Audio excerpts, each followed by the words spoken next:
Urban planning is gatekept so that some communities receive more than others, more parks, more transit, more safe streets, while other communities have more burdens, more highways, more pollution, more traffic, more police. The 4 Degrees to the Streets podcast was created because we are all impacted by city planning and urban policy decisions, yet only a handful of us know how to use the system to benefit our neighborhood. Welcome to season 6 of the 4 Degrees to the Streets podcast. I am so grateful to each and every one of you for supporting the show for the last 5 years. But allow me to reintroduce myself. I'm Jasmine Jones-Bynes, your host. I have a master's degree in city and regional planning and over 6 years of experience working in planning, multifamily commercial real estate lending, and affordable housing development. I'm passionate about the way that the design of our neighborhoods impacts our physical and mental health and our ability to achieve economic prosperity. The 4 Degrees to the Streets podcast demystifies things like zoning and the city budget and gentrification and housing development to help our listeners overcome institutional and structural barriers. Join us once a month as we translate critical urban planning and real estate knowledge into tools for change and power for the streets. Thank you for listening. Download episodes on Spotify, Apple Podcasts, and YouTube. Peace out, y'all. Welcome to the 4 Degrees to the Streets podcast. Welcome back. Welcome to season 6. I'm Jasmine Jones-Bynes, your host, and I am so grateful for you guys finding me on YouTube for the very first time. It has been 5 years since we've been doing this show, 5 years since I've been doing this show. If you've been rocking with me from the beginning, you know we used to do this together, Nemo and I, and we decided to continue doing the show with just me, so I hope you love us just the same. I'm really excited for today's conversation. We're going to be talking about a lot of the issues that are touching our community today. First, let me tell you, you can find us on social media. You can follow us on all platforms at the number 4 Degrees Pod. I'm recording this episode on the first day of Black History Month on the heels of ICE protests, an extended government shutdown, Lamont from Sanford and Son passing away, and so much more. I'm excited for this episode. If I could summarize it in a few words, I would say it is about following the money. We're going to be having a conversation about the way that the federal government puts together its $1.6 trillion with a T, $1 trillion budget, and how people like you and I can influence the political and financial system to make sure that our causes are being championed and our neighborhoods are getting the benefits that they deserve. So the first piece that we're going to talk about is the government shutdown. Late in 2025, the federal government was shut down. What does that mean? So there were flights delayed, there were flights canceled, there were slowdowns in the court systems and all of those different things. And that happens because the federal government could not allocate the money for the budget appropriately. This conversation was inspired by a conversation I had with my grandfather. We were talking about the government shutdown, and he's like, it doesn't make any sense because the mail is still coming and the DMV is still open. And so what I want everyone to understand is, first and foremost, what is a government shutdown? A government shutdown officially happens when the president and Congress, whether that's the House of Representatives or the Senate, cannot determine or cannot decide on the way to spend the next upcoming year fiscal budget. And so we're on not a calendar year, we're on October to September fiscal year. And so we're technically in the 2026 fiscal year right now. And so a shutdown happens when they can't agree on how to spend that money. It's an interesting word because it's not really a shutdown, right? Like the prison doors aren't open. There's still people working at TSA, but it's happening because technically we haven't allocated or assigned money on how we're going to spend it for the Department of Transportation or for housing or for HUD or for the environment for the next year. And so it's a technical shutdown, but it's not an absolute shutdown. It's really a failure of our government to provide action. The federal government budget process has 6 steps. So you're like, okay, they haven't figured out the budget, but what is the normal process? Normally, it basically flows like this. The president comes up with his or her, hopefully we have a her one day, his or her priorities for that administration and things that they care about, and they pick a number that is their discretionary spending. It's important to know the difference between discretionary and mandatory spending. This $1.6 trillion is money for all things not related to paying our bills, paying interest on debt, covering the retirement pensions for federal workers, for Medicaid and Social Security. Those things are mandatory spending, are fixed expenses. We have to pay those regardless if the government decides we want to spend it on something nice like research into AI for the Defense Department, for example. So that $1.6 trillion only represents 30% of the federal government's budget. So just think about how much money our United States government has to spend.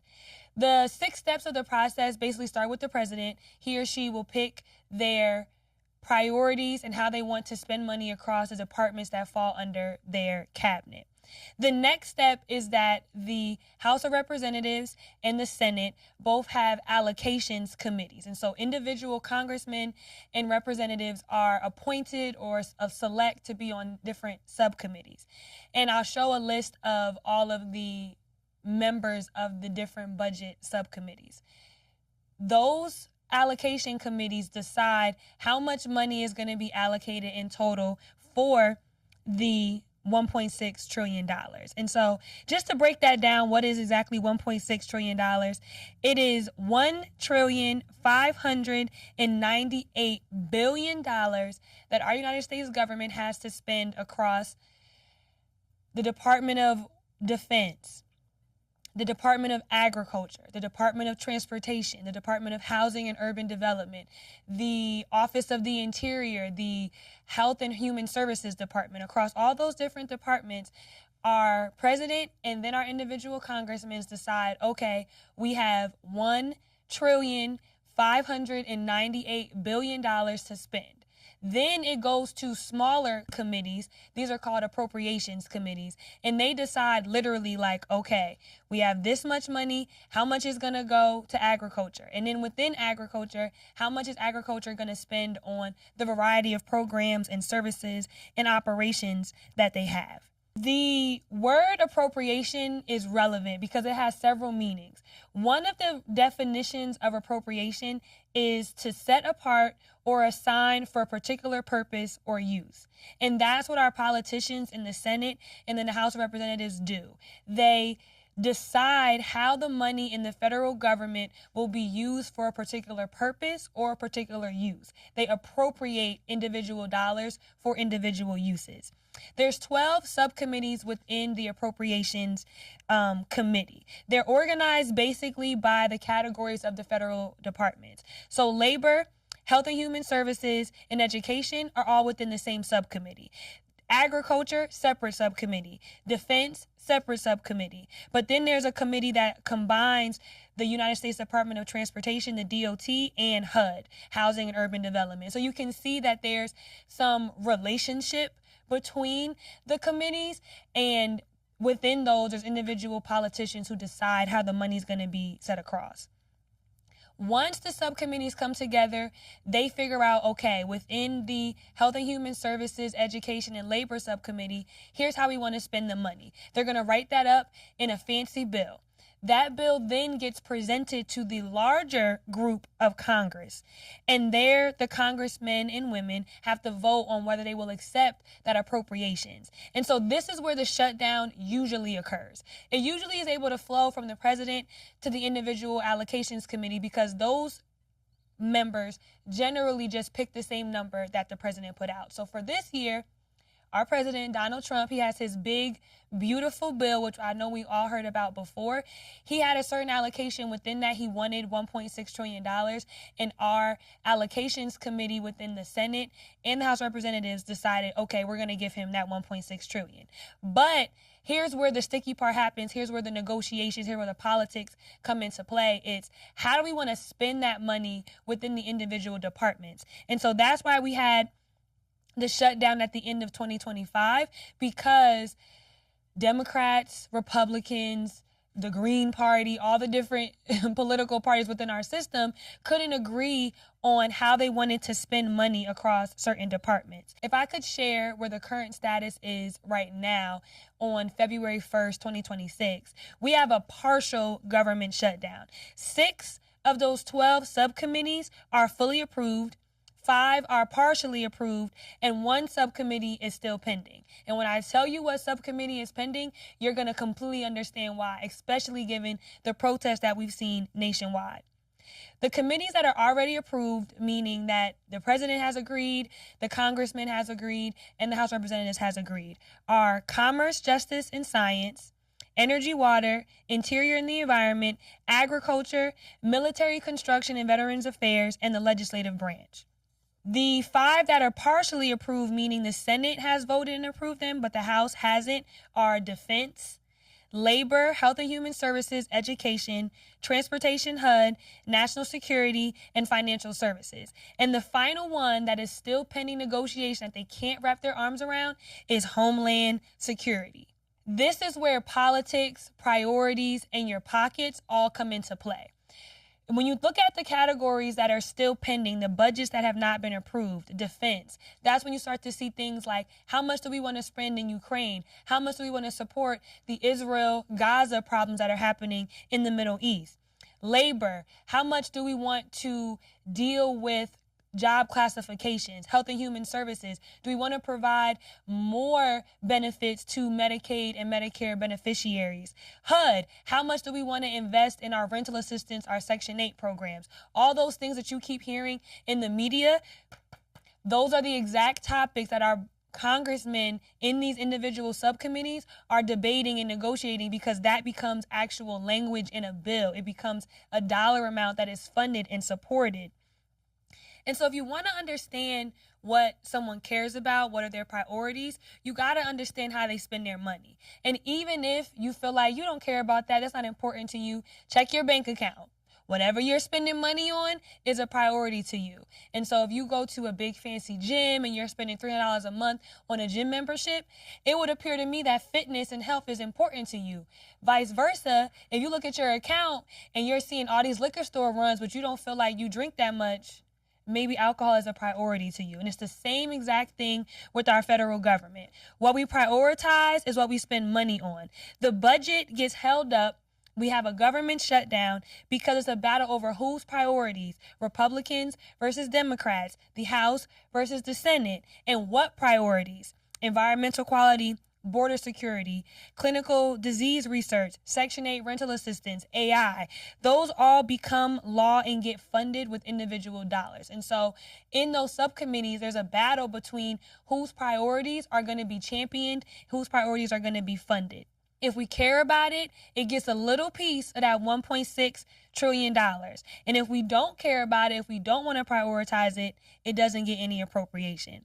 And so there's tons of politics involved in that right from the start, right? You have over 100 people across those 2 committees negotiating. They come from Idaho and Massachusetts and Connecticut and Rhode Island and New Jersey and New York and California. So they care about different things. Different things are important to them. It starts in the first step, though. The president is the first one to put out his or her priorities. And so that already has an administrative and political element.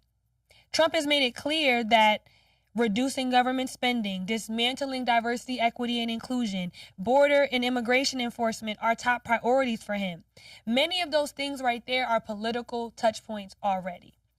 And so within each of the subcommittees, you have members who are deciding whether they want to vote on yes or no for something based on how they feel about something, how their donors feel about something, how their constituents, the people who voted for them, feel about something. And that all comes into play when they're in those back rooms down there in Washington, D.C.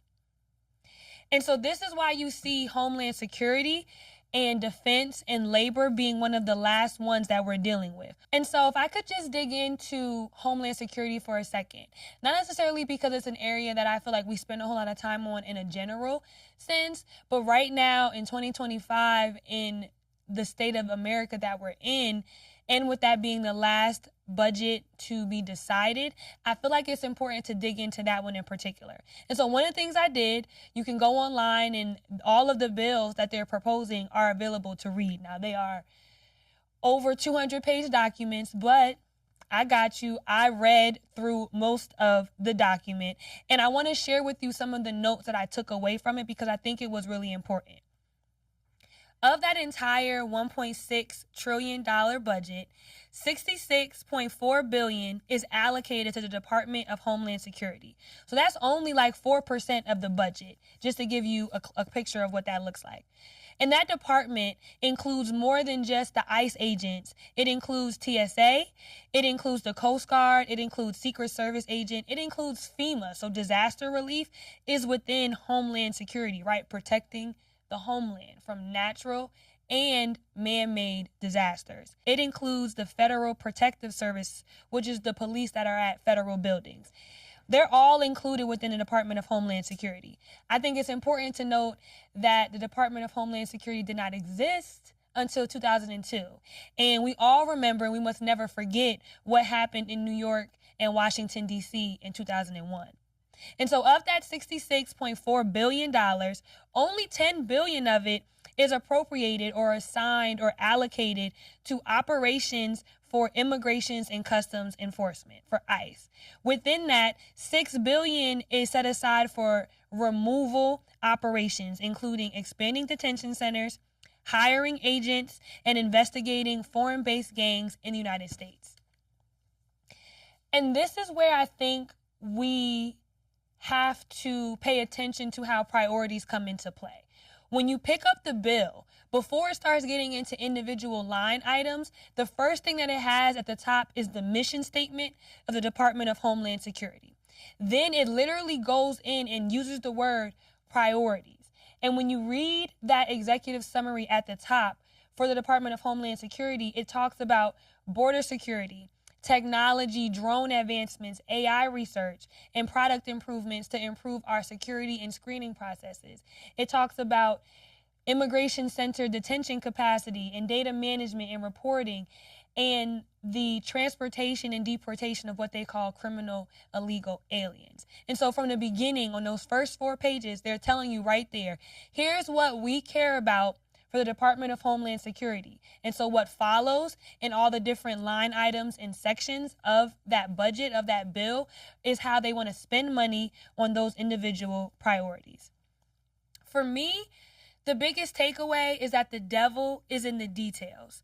The budget and the priorities of the Department of Homeland Security and of Immigration and Customs Enforcement is much greater than just the ICE officers and the ICE agents that you see popping out, harassing people, jumping on top of people, and ultimately killing people like we've seen across the U.S. this week, unfortunately. So when we as residents are protesting and are advocating and are standing up for things that we feel are right or we feel are wrong, it's important for us to be very specific, right? Big sweeping statements like abolish ICE are just the beginning, because ICE in itself is in a budget that has $66 billion. And so how do we want to spend that money to balance our desire to protect our nation's borders, if that's a desire for you in a political sense? I'm not necessarily trying to talk about what's right or wrong or what political side of the spectrum you should be on as it pertains to immigrations and custom enforcement, but I am highlighting the fact that protesting for or against it is only the beginning, that we have to go further in being more specific in the ask that we have to our government, because the simple words abolish ICE don't get written into law. They don't get written into funding strategies. What gets written into law is training for agents, protocol for how agents patrol neighborhoods, the standard baseline conditions for the quality of life within detention centers, or how we define what is legal versus illegal status in this country. Those are the things that get written down. And so those are the ways that we have to be specific about our ask to the government. To say more about the role of you and I, right? This podcast is designed for people who don't already work in urban planning, don't already work in real estate, aren't politicians.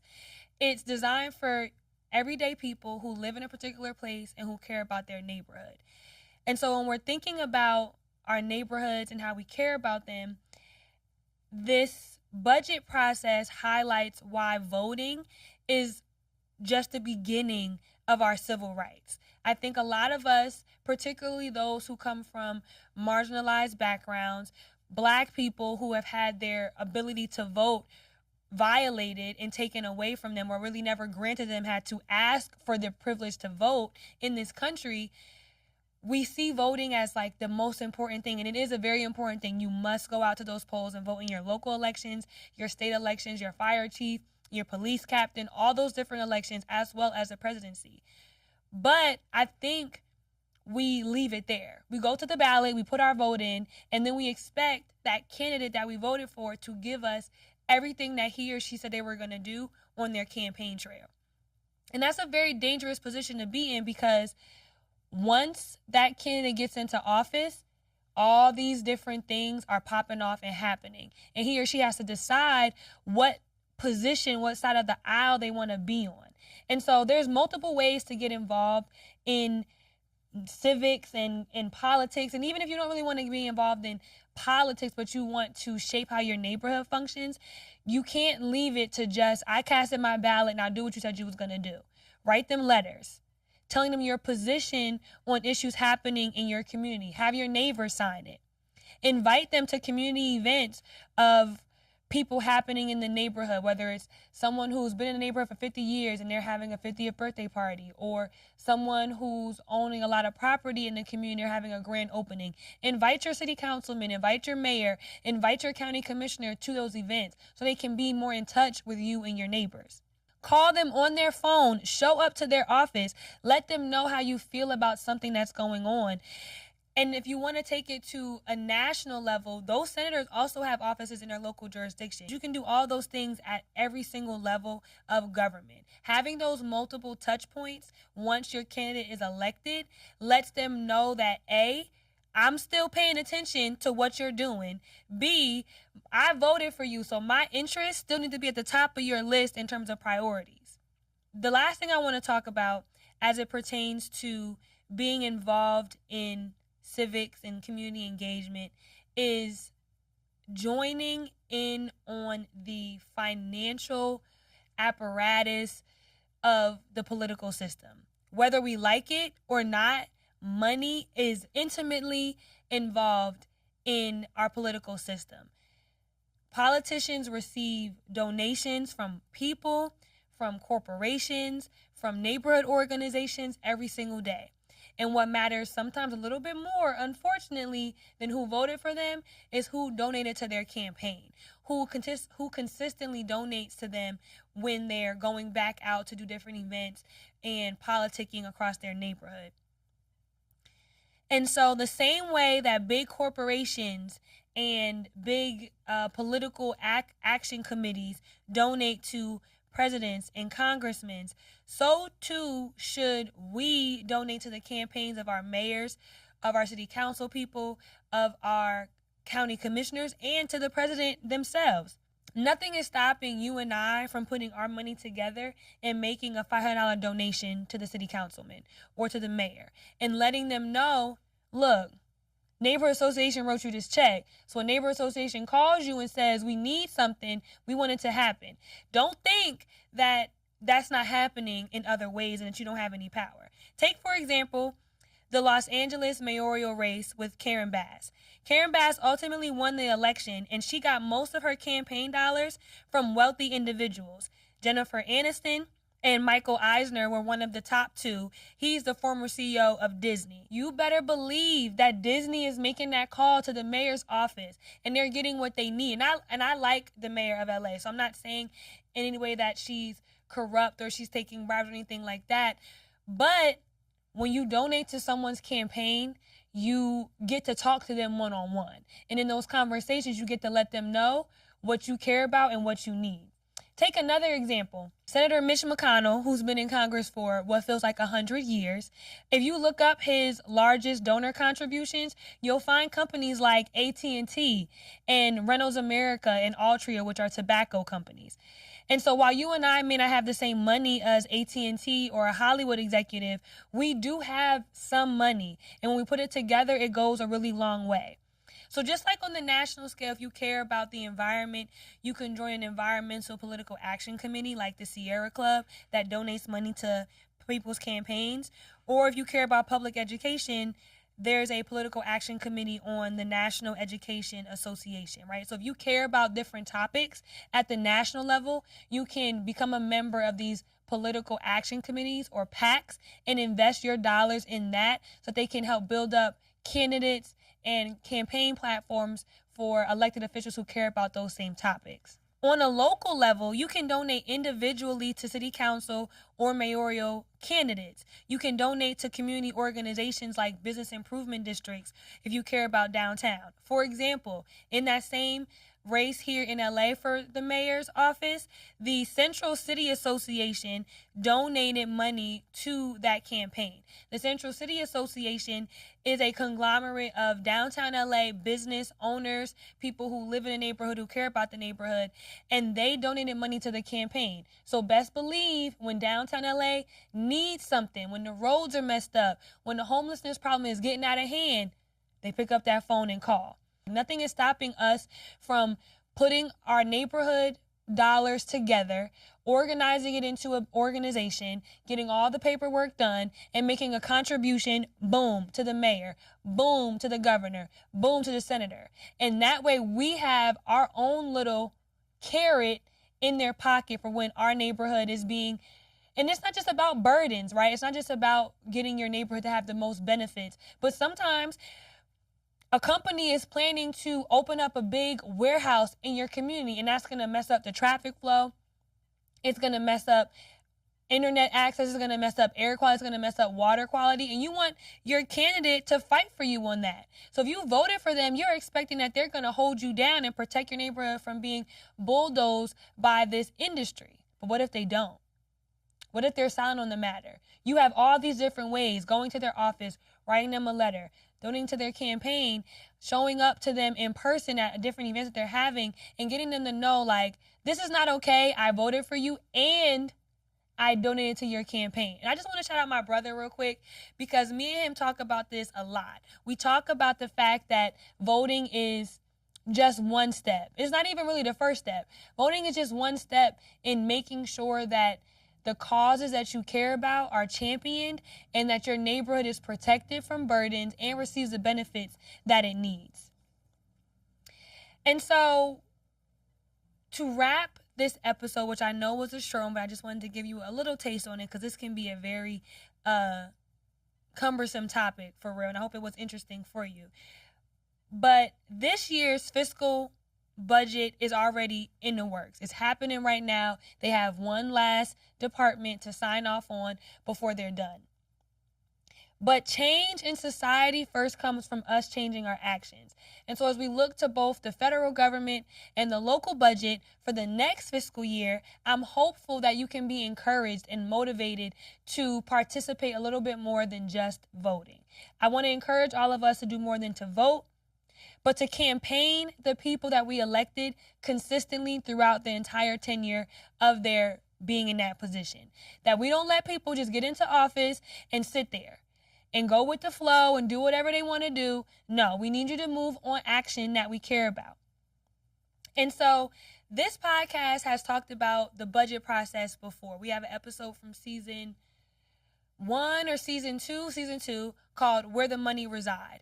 It's an episode where we talk about the local government budget process, right? How cities and towns put together their budget. And so I want you to go back to the episode, find it. You can also watch that on YouTube and take a look at how the processes are very similar. It starts with the kind of administrative office, whether that's the mayor or the president. It works its way through the city council or through Congress, and then it becomes law.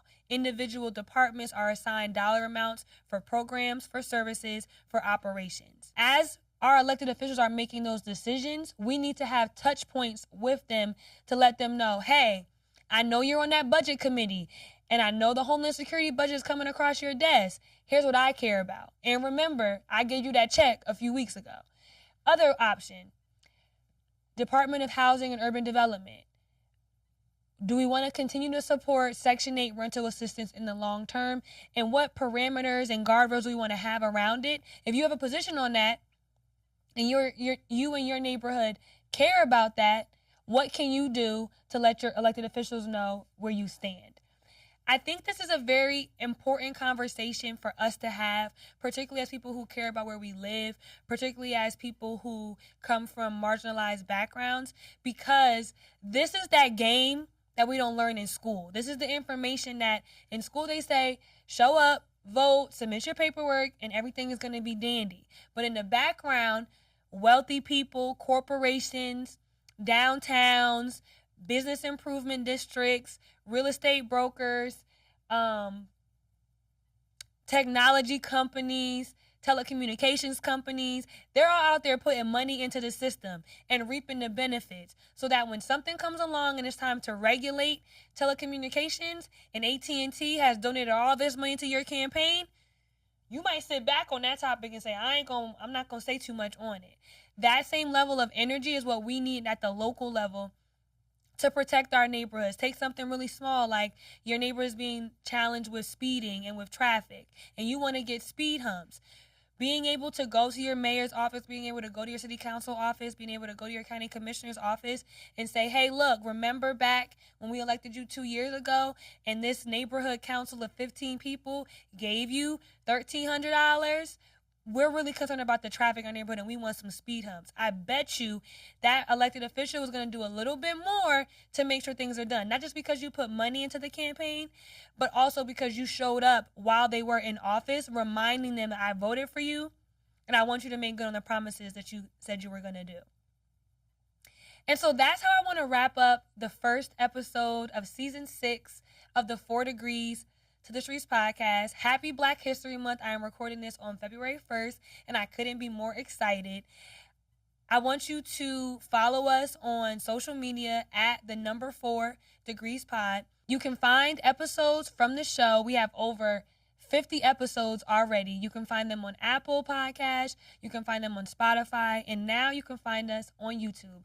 I'll be dropping episodes once a month, but there'll be tons of content in between episodes that you can find us on. Peace out, y'all.